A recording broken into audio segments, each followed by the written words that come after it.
Fala galera, eu sou o professor Asley de Sociologia e sejam muito bem-vindos ao XP Resolve, esse projeto massa que eu expliquei aqui para você.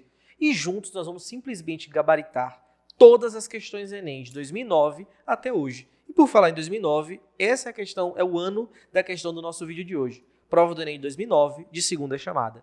Eu queria chamar muito a sua atenção porque é um tema que frequentemente está na prova, que discute sobre poder, Estado, política, desigualdade social, e um termo que não pode fugir do seu vocabulário na prova do Enem, que é a ideia de cidadania. A prova do Enem, a noção de cidadania, a noção de direitos, é um dos pilares da prova do Enem. Então, não esqueça disso, por favor. Beleza? E, consequentemente, como referência, nós temos um dos principais personagens da prova de ciências humanas, um brasileiro, que é o José Murilo de Carvalho, que é um historiador, e ele tem um livro chamado Cidadania no Brasil, um longo caminho. Tudo bem? Vamos aqui comigo, ó. A análise histórica dos problemas que envolvem a cidadania no Brasil possibilita considerar-se que a herança colonial pesou mais na área dos direitos civis. Preste bem atenção.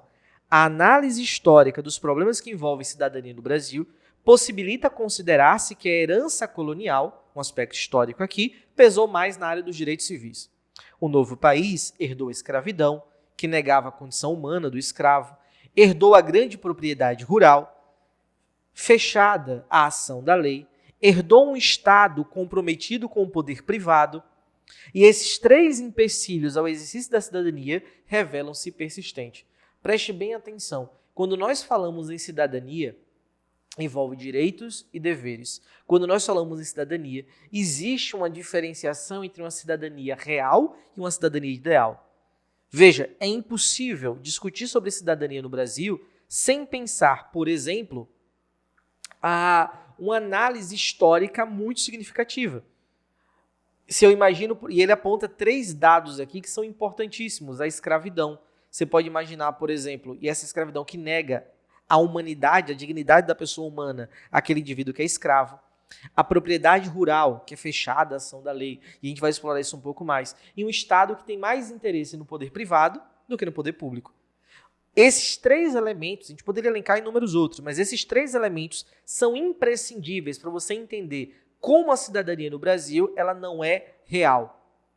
Ou, pelo menos, como a cidadania real, ela não condiz com aquilo que está na teoria. É aquilo que Gilberto de Menstein, e se vocês nos permitem a referência, ele faz a ideia de cidadania de papel, que é um tipo de cidadania que existe na teoria, a Declaração de Direitos Humanos, a própria Constituição Brasileira de 1988, ela é linda no papel, mas na prática ela deixa muito a desejar.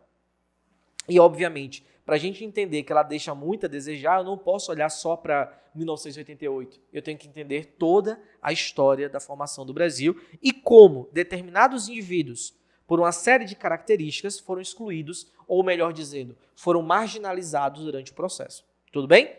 E ele chega assim, ó. Com base na herança colonial, tratada no texto acima, deve-se considerar que Antônio Conselheiro, líder do movimento messiânico de Canudos, pode ser identificado como precursor na luta por direitos civis no Brasil, uma vez que defendia o direito de seus liderados de se expressarem livremente. Vamos ter um certo cuidado aqui, por favor, para você não misturar as coisas.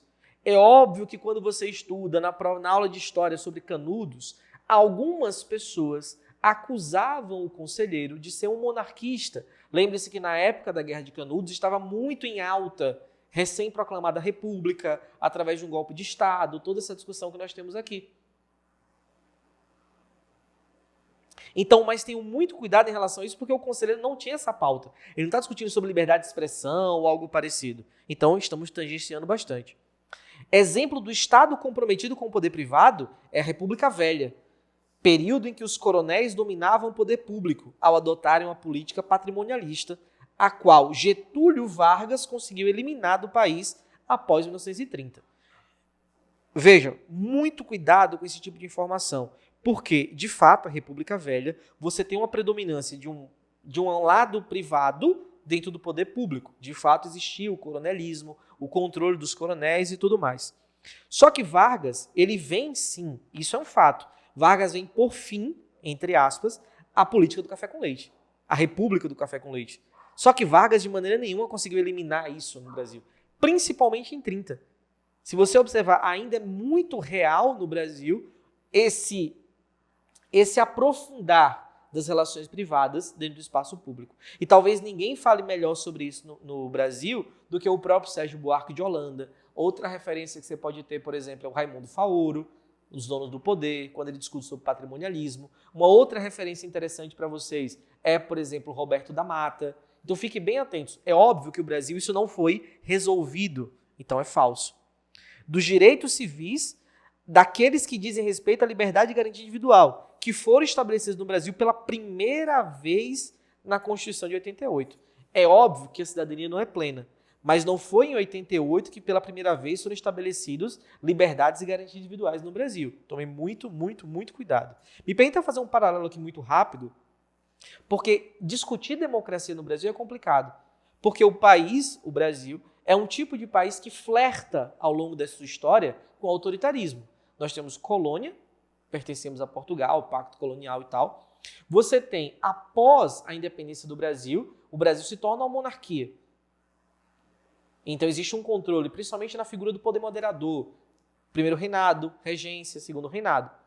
Depois nós temos república. E como vocês mesmos viram, ainda não existe uma democracia plena. Eu tenho ali Vargas que começa com esse processo. Eu tenho um governo civil, né, pós-militares, que é a República do Café com Leite. Vargas vem romper com isso, mas Vargas traz uma ditadura novamente, que é o Estado Novo. E eu tenho uma nova democracia, mas novamente outro golpe de Estado, que é 64, e outra ditadura. Na verdade, nós estamos vivendo o maior período democrático da história do Brasil, mas essa é uma outra discussão. A abolição da escravatura permitiu que os ex-escravos alcançassem direitos políticos, civis e sociais, sendo esses reforçados posteriormente na Constituição de 1891. Essa afirmativa é falsa. É óbvio que 13 de maio de 1888 é assinada a Lei Áurea, ponto. Mas, e quem vai discutir muito bem sobre isso é um personagem chamado Florestan Fernandes, que nos anos 60 ele vai escrever uma obra chamada A Integração do Negro na Sociedade de Classe. E ele vai mostrar como, historicamente falando, esse indivíduo que antes era escravo, ele não se torna plenamente cidadão, ele se torna marginal. E marginal, obviamente, não quer dizer bandido, mas quer dizer a margem da sociedade, a margem da cidadania. Portanto, falso também. O que nos traz o nosso gabarito: a prevalência dos latifúndios alimentou a migração e proporcionou a criação do movimento de trabalhadores rurais sem terra, que é o MST. Veja, não cabe a mim discutir se ele está correto ou não, se é certo ou não. Mas existe uma prerrogativa legal no Brasil, na própria Constituição, mas toda a discussão em torno do MST vem de uma discussão colonial, principalmente da divisão, distribuição de terras, você tem sesmarias, capitanias hereditárias, toda a formação de muita propriedade para poucas pessoas e muitas pessoas sem propriedade alguma.